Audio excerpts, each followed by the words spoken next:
are going to discuss about secondary evidences. जो हमारा भारतीय साक्ष्य अधिनियम है, इसमें सेकेंडरी एविडेंसेस से रिगार्डिंग क्या प्रोविजंस हैं, कैसे सेकेंडरी एविडेंस की डेफिनेशन को थोड़ा और एक्सपैंड किया गया है, and what are the important things that are included in secondary evidence, we are going to understand in this session.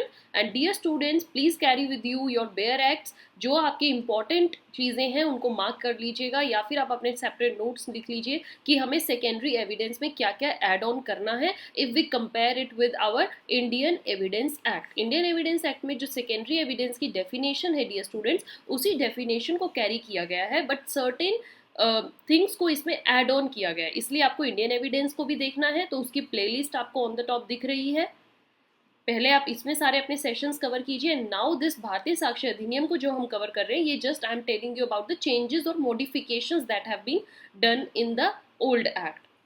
So secondary evidence, as you know, evidence is साक्ष्य, सबूत, और सेकेंडरी एविडेंस क्या होते हैं, जो कि हम प्राइमरी एविडेंस के इन प्लेस पर उनको यूज कर सकते हैं, राइट. अगर आपके पास मेजर जो डॉक्यूमेंट है, मेजर जो एविडेंस है, वो आप प्रोड्यूस नहीं कर सकते हो कोर्ट में, तो कोर्ट कुछ ऐसे आपको हालात या आपको ऐसी सिचुएशंस दे देती हैं कि उन सिचुएशंस में आप सेकेंडरी एविडेंस को ला सकते हो. We are going to see all this hair.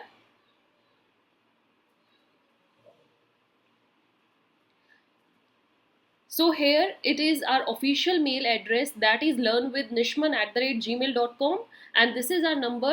Those who have any queries, any doubt, who want to share your thoughts, you can send us your messages, your views here, and we are there to reply you as soon as possible.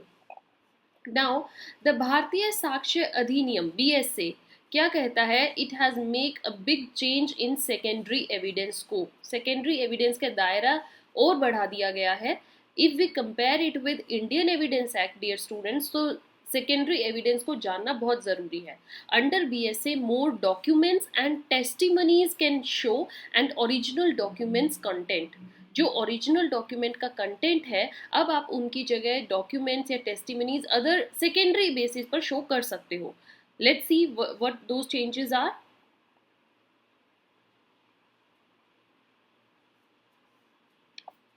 Now, in between, I want to tell you one thing, that in the previous session I discussed with you about the joint trials. तो जो students last session नहीं देख पाए हैं, उसमें मैंने joint trial से related क्या प्रोविजंस बनाए हैं बीएसए में, क्या एड ऑन किया गया है, एंड एब्सकॉन्डिंग एक्यूज्ड के केस में जॉइंट ट्रायल कैसे चलेगा, ये हमने बहुत अच्छे से डिस्कस किया है. So on the top you see the session, go and watch it out.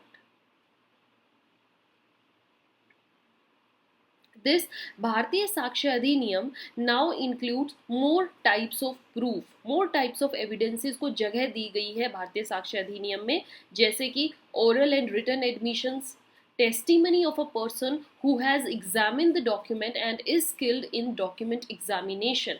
अगर आप कोई ऐसा डॉक्यूमेंट प्रोड्यूस कर रहे हो जो कि सेकेंडरी एविडेंस के तौर पर लाया गया है, और अगर उसको कोई पर्सन टेस्टिमनी करता है, मतलब उसको एग्जामिन करता है, और वो पर्सन उस चीज़ में एक्सपर्ट है, ऑल राइट, यहाँ पर ये वर्ड्स देखिएगा, that person should be skilled, उसको वो डॉक्यूमेंट एग्जामिनेशन करने में वो स्किल हो, उसको पता हो कि एक प्रॉपर डॉक्यूमेंट में क्या क्या चीज़ें हमें वेरीफाई करनी है, क्या क्या होना बहुत ज़रूरी है, और वो उसको एग्जामिन करता है, तो हम उस पर्सन की उस टेस्टिमनी को सेकेंडरी एविडेंस में भी इंक्लूड कर रहे हैं. ये आपके ओल्ड एक्ट में नहीं है, तो ये दो चीज़ें इसमें इंक्लूड की गई.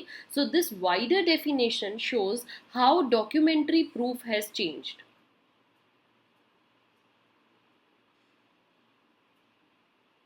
ऑल राइट, जो आप डॉक्यूमेंट्स के थ्रू प्रूफ देते थे, अब उसमें देखिए चेंज कर दिया गया है. The need for different types of info to prove an original document content. क्या होता है, देखो सेकेंडरी एविडेंस आप कब लेकर आते हो, जैसे कि जब आप प्राइमरी एविडेंस को नहीं लेकर आ सकते कोर्ट में, राइट. जब वो किसी दूसरी पार्टी के हाथ में है तो आप उनसे छीन के नहीं ला सकते, तो आपको सेकेंडरी एविडेंस दिखाना पड़ेगा. या it is so impossible to carry to the court, तो आप सेकेंडरी एविडेंस दिखा सकते हो. या इट इज़ सो वॉल्यूमिनस कि आप उनके कुछ पेजेस की फोटोस्टेट कॉपीज ले आते हो. तो जो डॉक्यूमेंट्री एविडेंस आप लेकर आते हो, जिसको आप ओरिजिनल कंटेंट जिसके शो करना चाह रहे हो, तो उस लिए इस डेफिनेशन को और बढ़ाया गया है. एंड भारतीय साक्ष्य अधिनियम का एम यही है, to let the courts use many forms of secondary evidence, ताकि एक जस्ट एविडेंस की डिले की वजह से पूरा केस लटका ना रहे. आपको स्कोप देनी होगी, आपको जो एक्यूज्ड है या whatever the parties are उनको टाइम देना होगा. Yes, you can bring the secondary evidences and then let's proceed with the case. This is so that they can learn the truth about the case. क्योंकि अगर primary evidence लाने में कामयाब नहीं हो रही हैं पार्टीज, तो इसका मतलब आई एम सॉरी, इसका मतलब वो कभी भी क्या होगा, एविडेंस को शो नहीं कर पाएंगे. एविडेंस नहीं आएगा तो केस में जो क्रक्स मैटर है उसको कभी भी कोर्ट में परमिशन नहीं मिलेगी और कोर्ट कभी भी उस तह तक नहीं जा पाएगी कि केस की सच्चाई क्या है. That's why there is a need that we have to change the definition of secondary evidence and certain things have to be added on.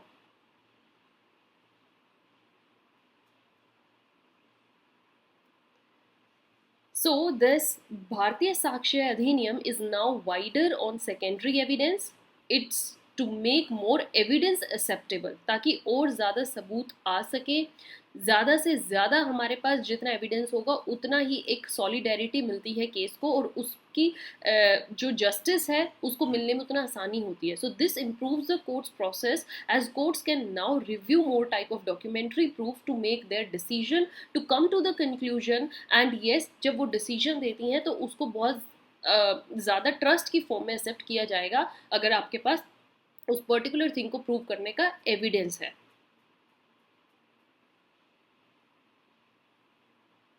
Alright, so with this dear students, I end up this session and will meet you in next session with next topic. Till then, have a nice day, keep learning, don't forget to subscribe.